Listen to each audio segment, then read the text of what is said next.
salaada habeenkii la tukado idan waxaynu arkaynaa in dunida la bedelo culayska ay leedahay waxa kaa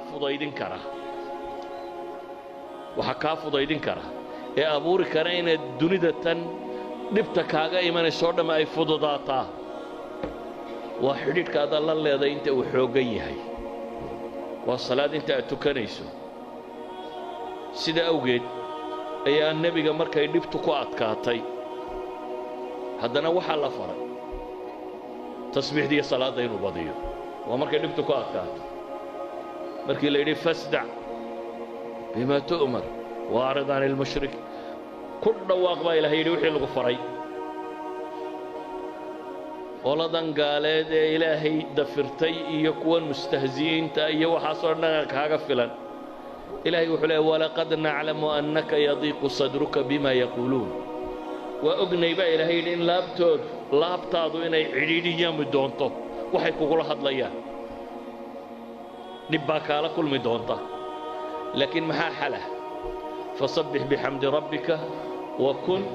min asaajidiin baa lagu yidhi tasbiix iyo taxmiid la kaalay inta sujuudana ka mid noqo idan mashaakilka adduuniya culayskeeda haddaad rabto inaad ilowdo haddaad rabto inay kaa dulqaadanto albaabka rabbi garaac baa la leeyahay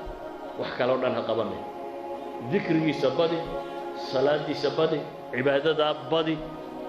sawgeed baa ilaahay qur-aanka wuxuu ina leeyahay ma nebigoo qudha maya waa dhammaan yaa ayuha aladiina aamanuu istaciinuu biالصabri والصلاة إن الله مع الصابرين يا أيها الذين آمنوا استعينوا بالصبر والصلاة واستعينوا بالصبر والصلاة وإنها لكبيرة إلا على الخاشعين لبدا آيات سورة البقرة كجرا إلهي وحلي كوا إيمانك لغا هلايو dhibtu markay idinku timaado waxaad kaalmaysataan sabir iyo salaad baa la tilmaamaya idan waa manfac dunawiya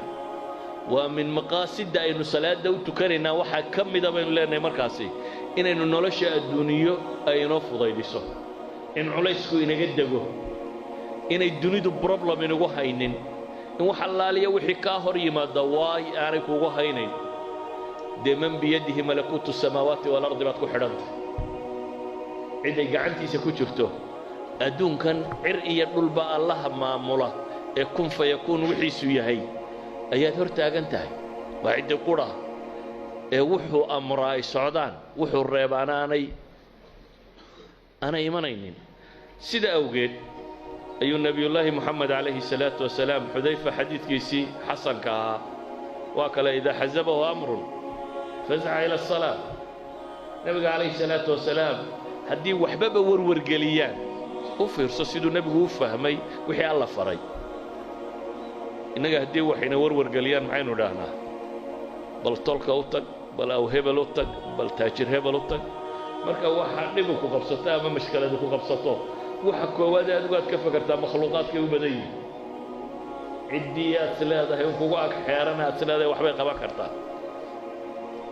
manhi ma aha inaad bini aadamka kaalmo weydiisato laakiin waxa ka muhiimsan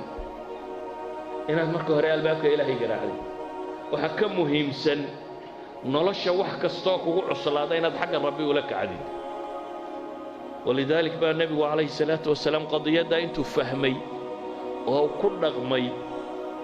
ayaa wuxuu saxaabigaasi ka warinaya uu leeyahay idaa xasabahu amr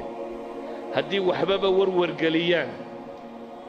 fazaca ila asalaa xagga salaadda ayuu u carari jiray ilaa xadiidka taqaana arixna biha yaa bilaal ama uu ku tilmaamayay quratu caynihi inay tahy waxa ishiisu ku doogsato idan waxaynu leenahay salaadda ajar waa ku raadinaynaa waa dhab dembiga maydha ajar baa lagu helaa jannaa lagu galaa qiyaamaha marka la tago waa waxa ugu horreeya la isku xisaabo hadday wanaagsanaato jannadaad hore kaga waxaasoo dhan waynu haynaa oo janno iyo aakhiro ku saabsan laakiin waxaan ka warramaynaa waa maxay waa manaafic dunawiya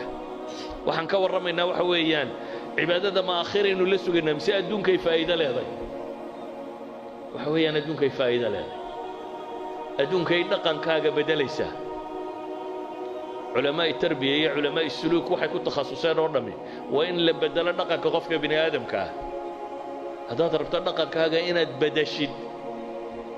salaadaadu ha xoogaysato salaadaadu ha qurux badato salaadaadu ha tiro badato salaadaadu tii nabiga ha weekaatay calayhi salaatu wasalaam taasi waxa ay sababaysaa isbedel nololeed inuu dhaco ah waxa laaliyo waxa suluukiyaadkaaga inay wanaag noqon karaan idan waxaan leenahay waa manfac dunawiya intaan manfaca aakhire la gaadhin waxaan leenahay zakadu